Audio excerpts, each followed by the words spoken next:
जय श्री दादाजी. श्रोतेजन हो, चारुशीला वडगावकर तुम्हाला वंदन करते. हे वंदन तुम्हाला शारीरी नाही, हे तुमच्या आत असलेल्या ब्रह्मपरमात्म्याला आहे. वंदन करणाराही इथे कोणी नाही, मी नाही. ब्रह्मशक्ती ती जगदंबाई बुद्धी व वाणीतून तिचे कार्य या चारुशीला नावाच्या देहातून करून घेत आहे.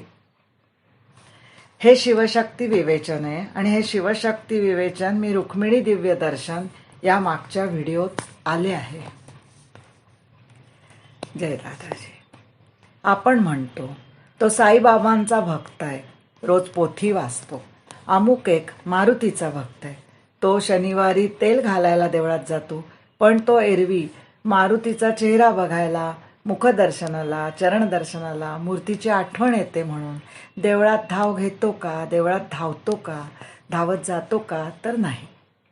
तो काहीतरी मागण्यासाठी, संकटनाशनासाठी मारुती दर्शन घेत असतो, नवस बोलत असतो. ही सकाम भक्ती आहे. जेव्हा विठ्ठलाच्या दर्शनाची तळमळ लागते ना, रात्रंदिवस अन्नपाणी गोड लागत नाही, झोप उडते, ती निष्काम भक्ती, कामना विरहित भक्ती. काम म्हणजे वासना, वासना विरहित निष्काम भक्ती. ही जेव्हा सुरू होते तेव्हा ती आर्त भक्ताला निर्गुण भक्तीकडे घेऊन जाते. आता भक्ताचे, शिष्याचे 4 प्रकार आहेत.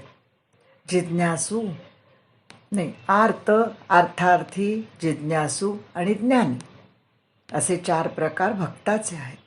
संकटात मनुष्याची परमेश्वराविषयीची आर्तता वाढत जाते. संकटनाशनासाठी तो सगळं काही करतो. त्यानंतर अर्थार्थी म्हणजे पैसा, मान मरातब, लौकिकातील सर्व काही मिळण्यासाठी जे नवस सायास केले जातात, नोकरी, लग्न, मूल होण्यासाठी किंवा प्रत्येक गोष्टीसाठी केले जातात, ते अर्थार्थी म्हणजे सकाम भक्ती. अर्थार्थी म्हणजे सकाम भक्ती करणारा.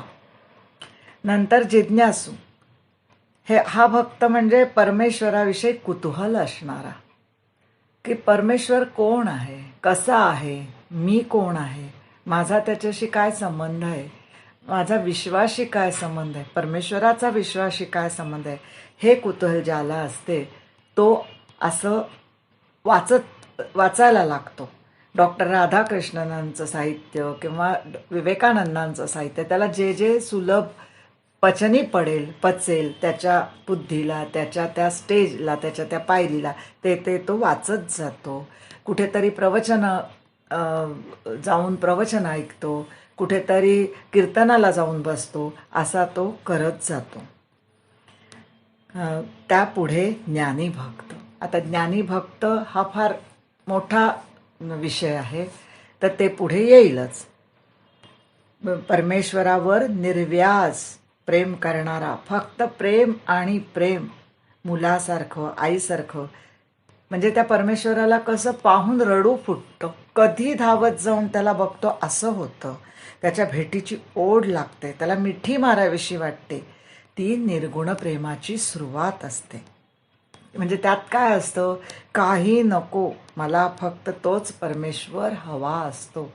आपल्या व्यवहारात सुद्धा ह्या घटना घडतात, पण ते शारीरिक प्रेम असतं, ते तिथेच थांबतं. ते असं शेवटाला घेऊन जात नाही, तुम्हाला समर्पित एवढं पूर्णपणे करत नाही. त्यामुळे परमेश्वराविषयीचं जेव्हा असं प्रेम आर्त आणि पुन्हा तोच हवा, फक्त परमेश्वर हवा सुरू होतं, तेव्हा ती निर्गुण भक्तीची सुरुवात होत जाते. आता हळूहळू आर्तता वाढत जाते, तळमळ वाढत जाते. त्यावेळी आपले आराध्य दैवत आपल्यासाठी ज्ञानी गुरूंची योजना करतात. कधी कधी भक्ताला गुरुप्राप्ती होण्यासाठी खूप कष्टातून शोध घ्यावा लागतो. जसे गजानन विजय, दादा विजय यात उदाहरणे आहेत अनेक, की एका भक्ताला कोणी साधू अमुक एका ठिकाणी जा सांगतो, तो तिथून दुसरीकडे पाठवला जातो, किंवा त्याला स्वप्नात येऊन दृष्टांत होतो, तो तिथून ते गाव शोधत शोधत, ठिकाण शोधत शोधत कुठे जातो. कुणाला ताजुद्दीन बाबांकडे पाठवण्यात आलेलं आहे. आणि नंतर तो शेवटी शेगावला पोहोचलेला आहे किंवा साईखेड्याला श्री दादाजी महाराजांजवळ पोहोचलेला आहे, असं घडलेलं आहे. म्हणजे शेवट याचा गोडच आहे, पण थोडं फिरवणं कष्टाचं असं ते कर्म आहे त्या भक्ताचं. तर कधी कधी काय होतं, श्री रामदास स्वामी माई भिक्षा घाल म्हणून वेणा स्वामींना साथ घालतात. असे दारात प्रत्यक्ष श्रीगुरु उभे ठाकतात. ही परमेश्वरीच योजना आहे. हे सगळं पूर्वजन्माने घडत असतं, पूर्वजन्माच्या साधनेमुळे घडत असतं, पूर्वजन्माच्या पुण्याईमुळे घडत असतं. म्हणून असं म्हणतात, बहुत सुकृताची जोडी तेव्हा विठ्ठली आवडी, असे ज्ञानेश्वर महाराज म्हणतात. म्हणजे खूप अनेक जन्माचं जेव्हा पुण्याई असते ना, तेव्हा परमेश्वराविषयी प्रेम, आदर आणि आवड निर्माण होते. आता गुरुप्राप्तीसाठी मागील जन्मातली पुण्याई हे होतं, म्हणजे उपयोगी पडते.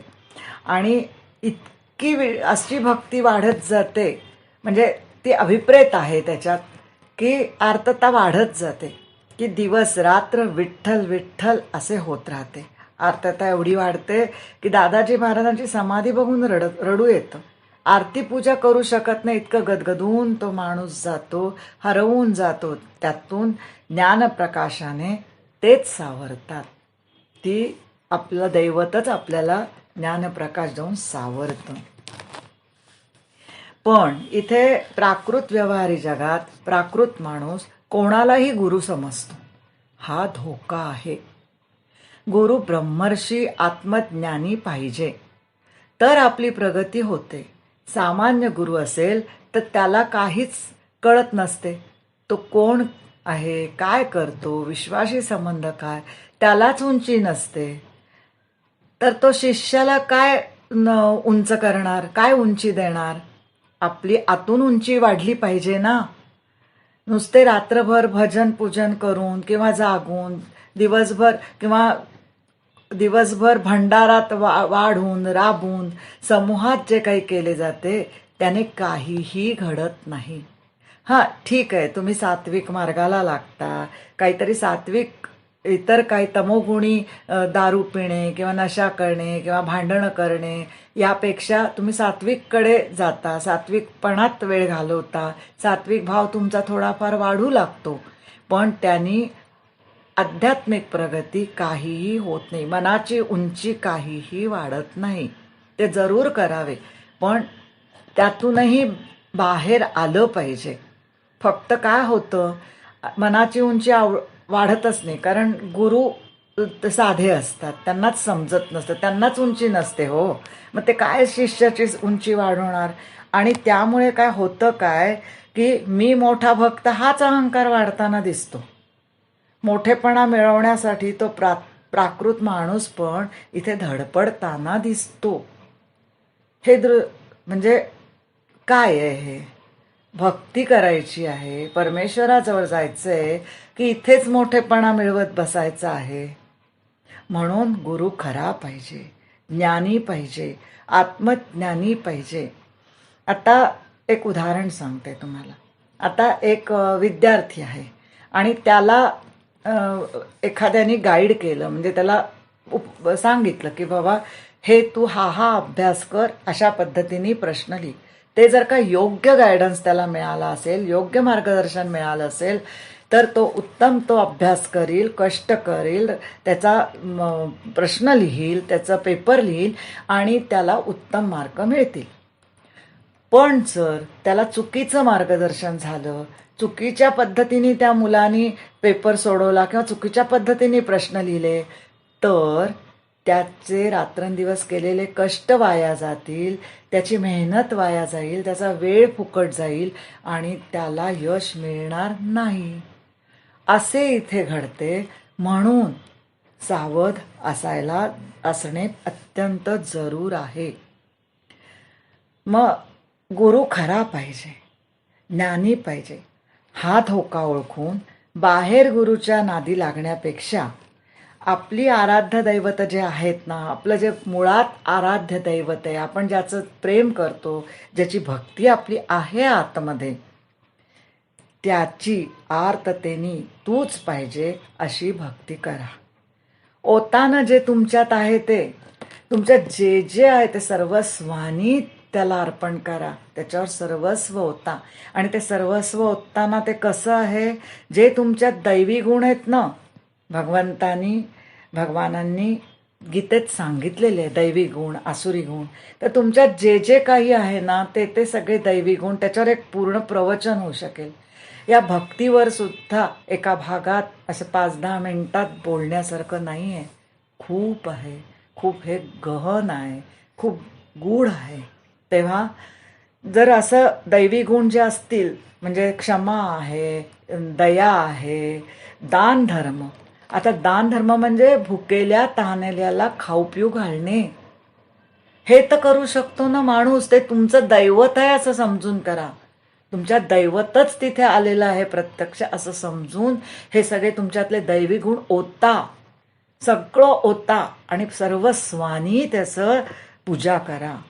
त्याच्यावर तुमच्या गुणांचा अभिषेक करा आणि मग बघा कसं होईल. कारण याच्यावर सुद्धा, दैवी गुणांवर सुद्धा एक प्रवचन होऊ शकतं.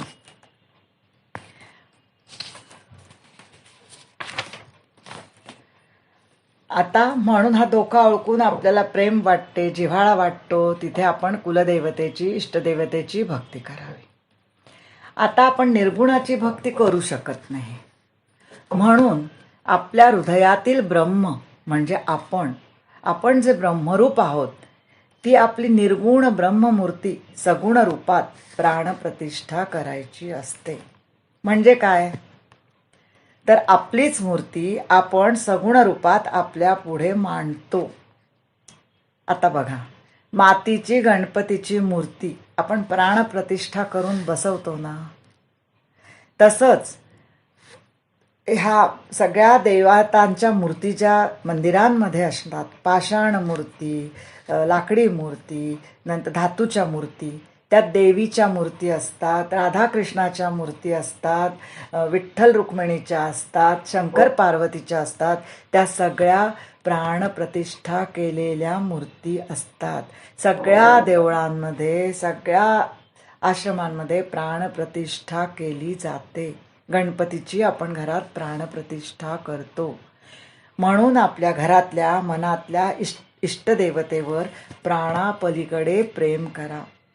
सगुण भक्तीची ही सुरुवात आहे. आपल्याही नकळत सकाम भक्तीने अशी सुरुवात होते आणि हळूहळू ती आपल्याला खूप आत आत घेऊन जाते. म्हणजे आपला उलटा प्रवास पुन्हा होतो. एकदा आपण सगुण मूर्ती समोर बसवतो आणि पुन्हा निर्गुणाकडे जायला लागतो. श्री गुरु किंवा परमेश्वर आपल्याला ह्यातून शेवटपर्यंत मार्गदर्शन करतो, शेवटपर्यंत नेण्यासाठी समर्थ असतो आणि ती इष्टदेवता आपल्याला आपली गुरुप्राप्ती पण करून देते आणि आपल्याला ज्ञानोदय करते. आपल्यात श्री गुरु किंवा परमेश्वर साह्यभूत होतो, वेळोवेळी सावरतो. त्या काळात कळतही नाही, आपले चित्त कामात नसते, परमेश्वरात असते, पण हातांकडून ती जगदंबा सगळी कामे बिनबोभाट करून घेते. आता हे देव सगळे आपण पूजतो, ते देव तिथेच राहतात, पण आपण आपल्या सकाम भक्तीने सुद्धा, आर्ततेने सुद्धा, आपल्या मनाच्या शुद्धीकरणाने हे सगळं जे आहे ना, आर्तता, प्रेम, भक्ती, पूजा, ती आपलं जन्मोजन्मीचे मनोमळ धुतले जाण्यासाठी आहे. आणि जेव्हा आपले असे मनोमळ धुतले जातात, आपलं मन स्वच्छ स्फटिकासारखं होतं ना, तेव्हा ती देवता तिथेच राहते. हो, ते मंदिरं तशीच असतात, देवता तशाच असतात, पण आपण विश्वापेक्षा मोठे होतो, आपण आकाशापेक्षा मोठे होतो. आपण परमेश्वरात लोप पावल्यामुळे, लय पावल्यामुळे, त्याच्यात अंतर्धान पावल्यामुळे, त्याच्यात मिसळून गेल्यामुळे आपण परमेश्वरासारखेच सगळी ब्रह्मांड पुरून उरतो, न्यप्तिरूप होतो.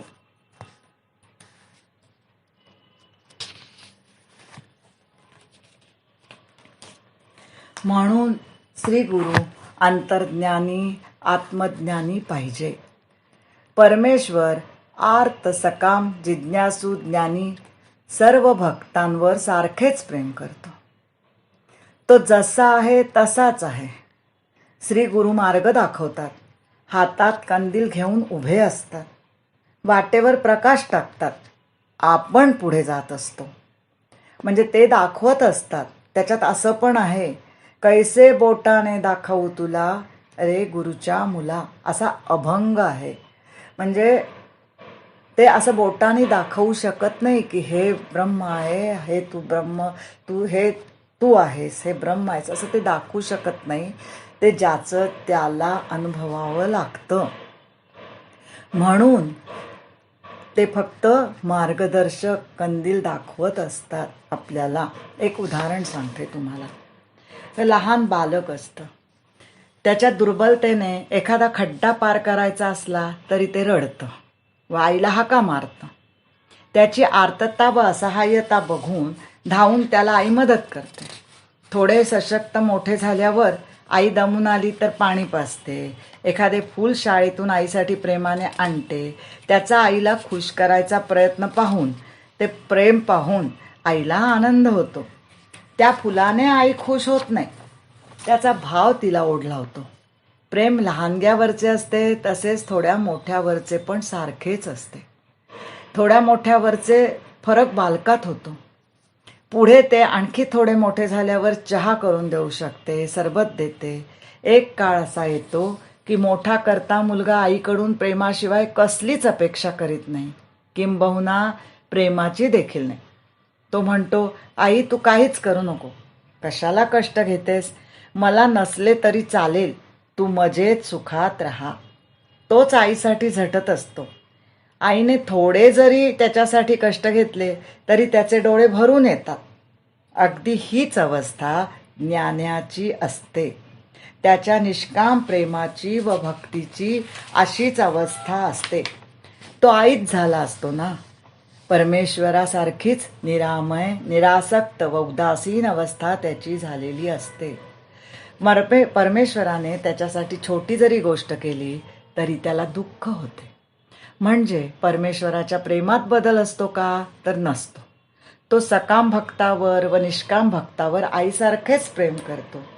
म्हणजे त्या फरक बालकात झालेला असतो. दुर्बल ते सशक्त असा फरक त्या बालकात होत जातो. आई तीच असते ना, मोठ्याची पण तीच आई असते, लहान्याची पण तीच आई असते. म्हणून पण हे फक्त आर्ततेने व प्रेमानेच केलेल्या सकाम भक्तीचे फळ मिळते. तो धावतो व हळूहळू चित्तशुद्धी होतच राहते. आर्तभक्तीची सवय लागते. पुढे निष्काम आर्तता प्रगट होते. हे उदाहरण आहे. आई वयाने दुर्बल बनते, अंत होतो तिचा. पण परमेश्वर कधीच दुर्बल बनत नाही. दुर्बल नसतोच तो. परमेश्वर अक्षय, निस्सीम, निर्विकार आहे. त्यामुळे अहो इथे मायेतलं उदाहरण कुठलंही घेतलं तरी ते कमकुवतच असतं. आपण उदाहरण देऊच शकत नाही. म्हणजे त्या ब्रह्म आणि ब्रह्मशक्ती पुढे कुठलं उदाहरण द्यायचं. ते वेदसुद्धा सगळ्या गोष्टीला नेती नेती म्हणतात. ते त्याचं कारणच हे आहे. आता मी आई बालक सांगितलं तरी सुद्धा ते फिक्कच आहे, म्हणजे कमकुवतच आहे. आता म्हणून श्री गुरु ज्ञानी पाहिजे. तो साधा असतो ना, कीर्तीचं त्याला बडिवार असतो ना, ज्ञानाचे त्याला प्रदर्शन करायचे असते. लाखात एखादाच असा असतो. आणि परमेश्वर त्याच्यापर्यंत जाणाऱ्या भक्ताला असा गुरुलाभ करूनच देतो. म्हणजे जर आपण परमेश्वरापाशी आर्ततेने आपलं सर्वस्व ओतलं, नम्र झालो, आपण आपला अहंकार, आपला अहमपणा, आपलं षड्रिपू सगळे त्याच्या पायापाशी टाकून या संबंध जगाची, विश्वाची, विश्वात्मक देवीची सेवा करून आपण जर त्याला आपलंसं केलं तर तो सद्गुरूंची भेट तोच घडवून देतो, तोच ज्ञान देतो, तोच आपल्याला म्हणजे परिपूर्ण करतो. हे जे आपलं असं तुटकं फुटकं जीवन असतं ना, ते राहत नाही. आपण समृद्ध होतो. म्हणून असा गुरुलाभ होण्यासाठी असे बाजारातले गुरु शोधू नका, फिरू नका आणि आधी आपली तयारी व्हायच्या आधी गुरूंकडे जाऊ नका. शैले शैलेन माणिक्यम चंदनम न वने वने साधवो नहि सर्वत्र मौक्तिकम न गजे गजे. म्हणजे शैल म्हणजे पर्वत. शैले शैलेन माणिक्यम, हिरे माणकाच्या खाणी काही प्रत्येक पर्वतात नसतात. तसंच चंदन प्रत्येक वनात नसतं. चंदनम न वने वने. साधवो नाही सर्वत्र, साधू काही सर्वत्र नसतो.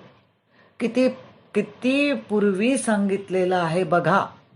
आज आपण बघतो सगळीकडे इतका तमोगुण आणि इतकं भयानक सगळं झालेलं असतं. त्यात साधू औषधाला दिसत नाही. पण जर तुम्ही परमेश्वराच्या अधीन झालात, त्याच्या पायापाशी नम्र होऊन पडलात, तर तुम्हाला ते लपलेलं माणिक, ते लपलेलं चंदन, तो लपलेलं साधू, तो तुम्हाला पूर्ण त्रिभुवनातून शोधून तुमच्या पुढे हजर करतो.